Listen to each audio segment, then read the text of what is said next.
English వర్ణమాల యొక్క రెండవ సగం రివర్స్ ఆల్ఫాబెటికల్ ఆర్డర్ లో రాయబడింది. మరి ఫస్ట్ సగం నేను చెప్పలేదా? చూద్దాం, ఇంకా చెప్తాడు.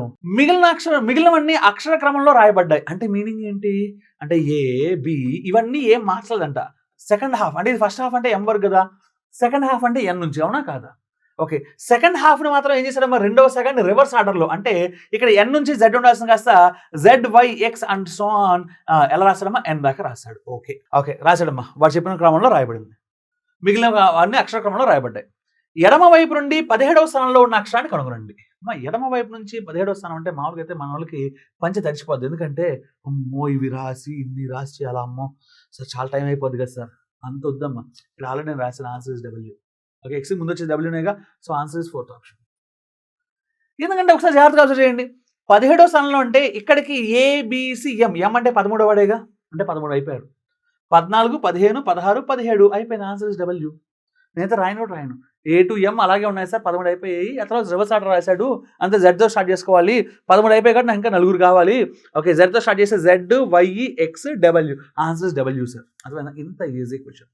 సో ఏం చేశాడమ్మా, ఇంగ్లీష్ వర్ణమాలలో మొదటి సగాన్ని అలాగే ఉంచేసి రిమైనింగ్ సగాన్ని రివర్స్ చేశాడు, అవునా కాదా? నేను ఇప్పుడు ఇది రాయకుండా చెప్తున్నాను. ఎడమ వైపు నుంచి 17వ వాడు ఎవడు అని అడిగాడు, అంతేనా కాదా? వెంటనే నా మైండ్లోకి ఏమొచ్చిందమ్మా, 17వ వాడు అడిగాడు కాబట్టి ఫస్ట్ 13 నార్మల్ ఆర్డర్లో ఉన్నాయి కాబట్టి తీసేయి, అంటే 13 అయిపోయి ఇంకా నీకు 4 కావాలి. ఇప్పుడు వీటిని రివర్స్ ఆర్డర్లో రాసావు కాబట్టి మామూలుగా అయితే ఎన్ టు జెడ్ ఉండాల్సింది జెడ్ టు ఎన్ అయింది.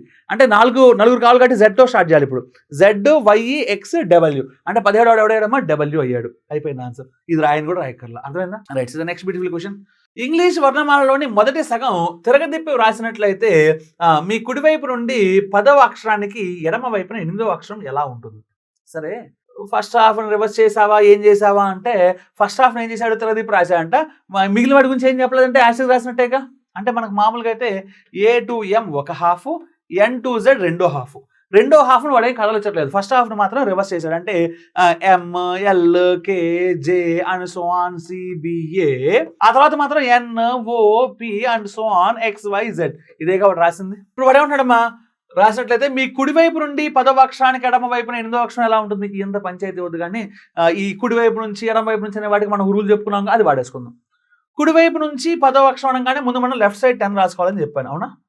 ఎడమ వైపున 8 అంటే మళ్ళీ 8, అంటే మొత్తం ఎంతమ్మా 18. అంటే రైట్ సైడ్ నుంచి 18th వన్ కావాలి, అవునా కాదా?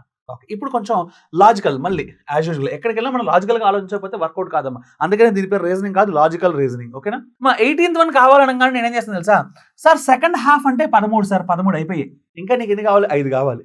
ఒకటితో స్టార్ట్ అవుతుంది, అంటే 5వ వాడు ఎవడమ్మా ఇక్కడ ఈ, అంటే ఇక్కడ వచ్చే ఆన్సర్ ఎవడమ్మా ఈ, కేల్కతం దుకాన్ బంద్. So 3rd option. చూసారు ఎంత ఈజీగా ఉందో. Next beautiful problem. ఇంగ్లీష్ వర్ణమాలలోని అక్షరాలలో ఎడమ వైపు నుండి 10వ అక్షరానికి, ఎడమ వైపున 8వ అక్షరానికి, కుడివైపు 10వ అక్షరానికి, ఎడమ వైపున 5వ అక్షరానికి, కుడివైపున 4వ అక్షరం ఏది? భలే ఉంది. ఎడమాకుడి భలే ఉండేది తెలుసా? ఇప్పుడు ఇంగ్లీష్ అక్షరమాల మొత్తం రాసి ఏ టు జెడ్, ఆ తర్వాత ఎడమ వైపు నుంచి 10వ వాడు, ఆ తర్వాత నుంచి మళ్ళీ ఇల్లు తిరిగితే మినిమం ఇది రాయడానికి మొత్తం చేయడానికి మీకు 5 minutes టైం పడుతుందమ్మా. ఓ జాంతానే డైరెక్ట్ చూద్దాం, ఓకేనా?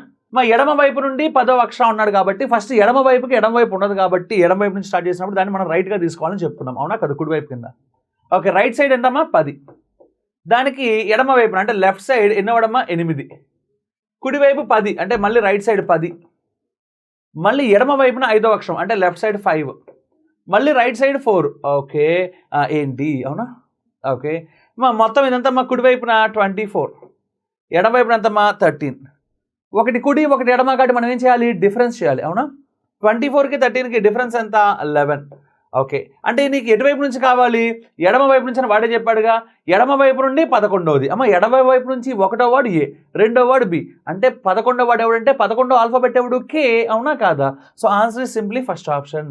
ఇలా చేస్తే సింప్లెస్ట్గా చేసి చెప్పేయచ్చు, అవునా కాదా? So answer is K.